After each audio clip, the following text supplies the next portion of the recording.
Bloomberg Audio Studios. Podcasts, radio, news. Argentina's new president is taking radical steps to get the country out of a crisis. Annual inflation is around 275%. That's some of the highest inflation in the world. And to put that in perspective, a coffee you paid $5 for in January would cost almost $20 1 year later. The effects of this kind of high inflation are devastating. People's life savings go up in smoke, rent soars, and so do food prices. Argentina's economy has been spiraling. It was in the midst of this crisis that Javier Milei was elected president last year. Milei is a staunch libertarian, and his campaign promised drastic reforms would turn the country around. He called for burning down the country's central bank, and Milei wielded a chainsaw to illustrate how he was going to cut through government spending. He also dressed up as General ANCAP, that's short for anarcho-capitalist. Milei wore spandex and a mask, waved a trident, and sang about fiscal policy.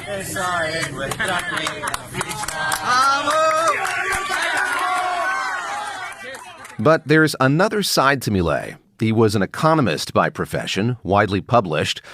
And about 100 days into his term, Milei has softened some of his positions a bit. You know, he is, I think the word eccentric would be there, an extraordinary.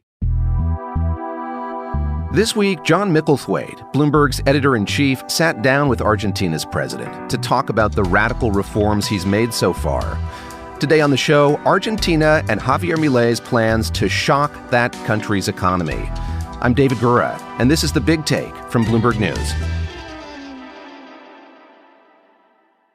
Javier Milei became the president of Argentina just over 100 days ago. He made headlines with his extreme politics and his flair for political theater. After Bloomberg editor-in-chief John Micklethwait interviewed him this week in Buenos Aires, I caught up with John, and I asked him to describe the challenges Argentina faces today. I think the easiest way to explain Argentina to pretty much everybody outside Argentina is you take everybody else's problem and you multiply it by about 10. So in Argentina, it's a great success to reduce inflation to 13% per month, where most other people would worry if you had 1% inflation per month.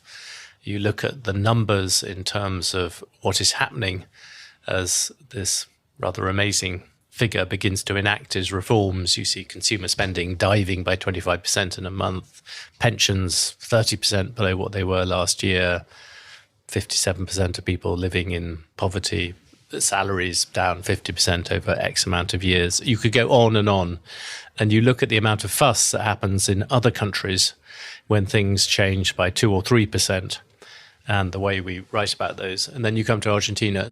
His path to the presidency was paved with promises. He said he was going to put in place thousands of reforms. How happy does Javier Milei seem with the progress that he's made so far? I think the answer is a mixture between bravado mixed with bits of realism. So faced with this scenario, we undertook an unprecedented fiscal adjustment in the history of humanity. I mean, the bravado is, yes, the most incredible thing in the history of humanity. It's almost kind of Trumpian in its sense of hubris.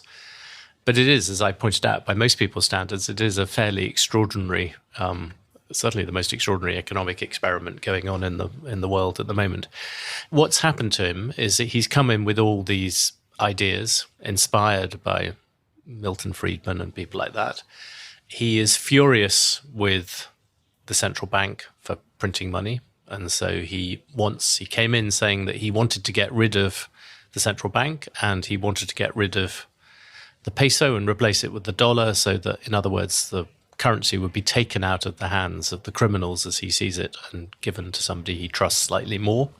John, you asked him about his plans to demolish the central bank, and I was struck by his rhetoric. This will make it a crime against humanity and not time-barred if you issue money. He didn't hold back in the way that he talked about economic policymakers. He threatened prison time for a policymaker who would print pesos in the future. What did you make of just the way that he talked about the central bank in the interview?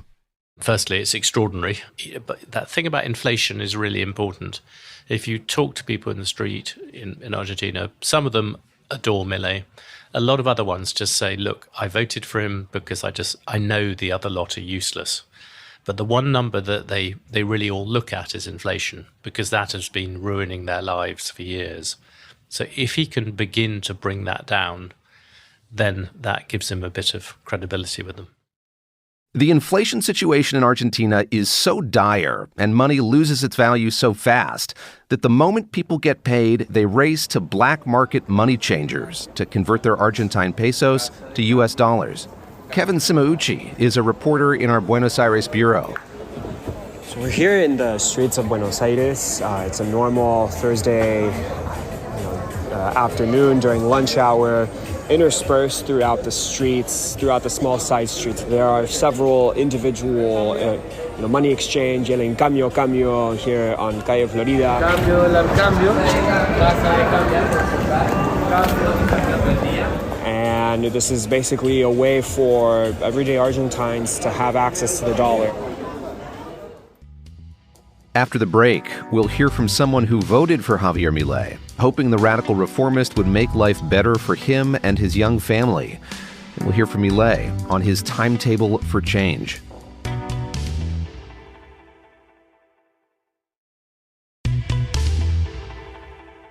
High inflation has made life brutal in Argentina. It's put millions of Argentines out of work, and right now more than half the population lives below the poverty line. One of them is Samir Santa Cruz, a 22-year-old who lives in Buenos Aires. Buenas tardes, me presento, soy Samir Santa Cruz. Vivo en Argentina, Buenos Aires, Capital Federal. Santa Cruz worked as an upholsterer, but when he and his partner had a baby daughter, they moved in with his parents to save money. He's now found a new gig, delivering food by bike. Money is tight, and skyrocketing prices have only made things harder. To make sure his daughter has everything she needs, Santa Cruz and his partner started skipping meals, tiding themselves over with mate tea. El desayuno es mate, después la merienda el almuerzo es mate, la merienda también es mate, entonces... Breakfast is mate, lunch is mate, a snack is mate. He and his partner eat only one meal per day.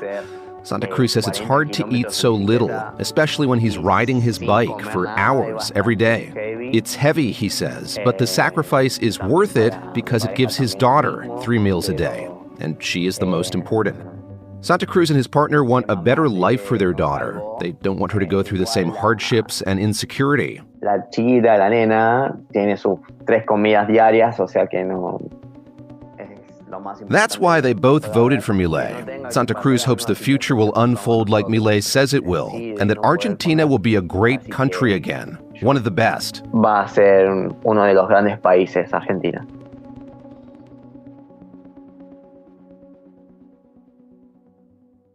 This is a country full of people struggling, like Samir Santa Cruz, which makes Javier Milei's job very daunting. It's something Bloomberg editor-in-chief John Micklethwait asked the president about. How much patience do Argentines have?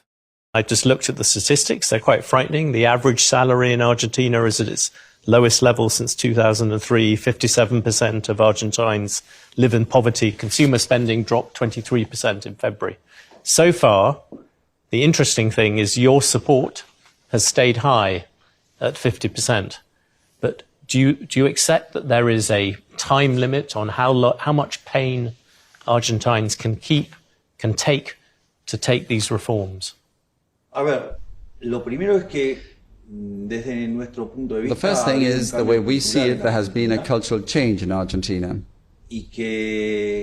And most Argentines have understood that the solution is not populism. Today, wages are miserable, not through our own fault. That is due to 20 years of populism. Micklethwait says Milei has maintained a lot of popular support. And one way he's done that is by drawing a stark contrast between him and his predecessors and the policies they implemented. I think everyone knows that the reason why Argentina is in the pickle that it is not because of him. There are so many things to fix. And if you can just hang on to that idea of endlessly saying, look, I've been defeated by what he calls the caste, the blob, I suppose someone else would call it. The establishment is fighting me. They're stopping me being able to do these things. I'm the person who's getting rid of free croissants in the state. I'm the person who's giving away my salary. I'm the person who's doing all these things they never did. Then if he can get to the midterm elections, which are next year, and he can do well then he can begin to push through even bigger reforms. It's bound to be a difficult path. Right now, President Milei may have a lot of popular support, but he has far less political support. Congress blocked Milei's so-called omnibus bill, which was full of even more reforms. In his interview with John, President Milei said he's hoping the political landscape will change. And any reforms that I can't push through today, I will push through after December 2025. And so really the biggest reforms could come after you get a majority in the midterms. Exactamente. Milei, the former academic economist, is learning about the challenges of governing, John says.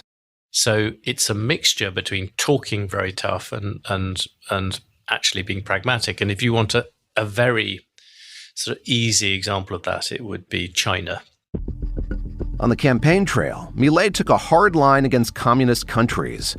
As a candidate, he told Bloomberg that he would not promote relations with any communist countries, including China. But one of the things he's discovered when he's in power is that actually not only did the Chinese pump quite a lot of money into the Argentine economy, there's also an $18 billion swap line, which effectively is a big portion of Argentine's reserves. So for all the bravura, they hold part of the Argentine economy in their hands, and that means he has to compromise a bit. Argentina's political and economic problems are very entrenched, and John knows this well. He interviewed one of Milei's predecessors, Carlos Menem, in the 1990s, at a time when the country was also battling high inflation. I wonder, being back, sort of what you've noticed about what's changed and what hasn't about the place. What stood out to you on this return visit? I think the thing that stands out about Argentina is the gradual accumulation of problem, the kind of false dawns. It really is, that there is no other country in the world that you can say has fallen as far down the ladder over the past 100 years. You should always remember this. Argentina was the fourth richest country in the world 100 years ago. It was a place where if you were an immigrant or you wanted to emigrate from the old world to the new, you would seriously have looked and tried to work out whether Argentina or California was a better bet. And many, many people chose Argentina because it is one of the world's most fertile places. If you have anything to do with agriculture, this is an amazing place. It has many, many, many advantages, right the way down to the world's best soccer team. There are still elements of a middle-class life in Argentina which are fantastically attractive to people. This is still a place which many people here see themselves as kind of the European part of Latin America. But I think it's very difficult to think of any other country which has had that long in almost semi-perpetual element of always choosing the wrong person. And there have been bits. Carlos Menem was a very obvious example. Menem came in and he sort of, as I remember it, he reduced inflation from even larger numbers that what Milei is now facing. But gradually things began to go wrong again then. And there were elements of corruption, there were elements of outside forces coming to bear and all those sort of things. But this element whereby Argentina has sort of tried everything except sort of confronting some real issues to do with productivity and all those sort of things. And those are now coming back. So yes, when you walk around here, there is still amazing things of charm. It feels like the same place, only slightly older. And it has not, economically, has not got better. So that I think is that's the reason why Milei is so interesting. It's partly because of what he's trying to do, the extremeness, the extraordinariness of that. But it's also partly there is this amazing country of enormous charm, potential, and with some sort of very highly educated people that should be a kind of lodestar in this region. And this is, more than even before, it feels a bit like a last chance. This is The Big Take from Bloomberg News. I'm David Gura. This episode was produced by David Fox. It was edited by Stacey Vanek Smith and Danielle Balby. It was mixed by Alex Sugira. It was fact-checked by Adriana Tapia, Julia Press, Thomas Liu, and Sarah Holder. Our senior producers are Naomi Shavin and Elizabeth Ponso. Nicole Beamsterboer is our executive producer. Sage Bauman is our head of podcasts. Special thanks to Gilda DeCarli, Kevin Semaucci, Ignacio Oliveira Dole, and Patrick Gillespie. Thanks for listening. Please follow and review The Big Take wherever you listen to podcasts. It helps new listeners find the show. We'll be back Monday.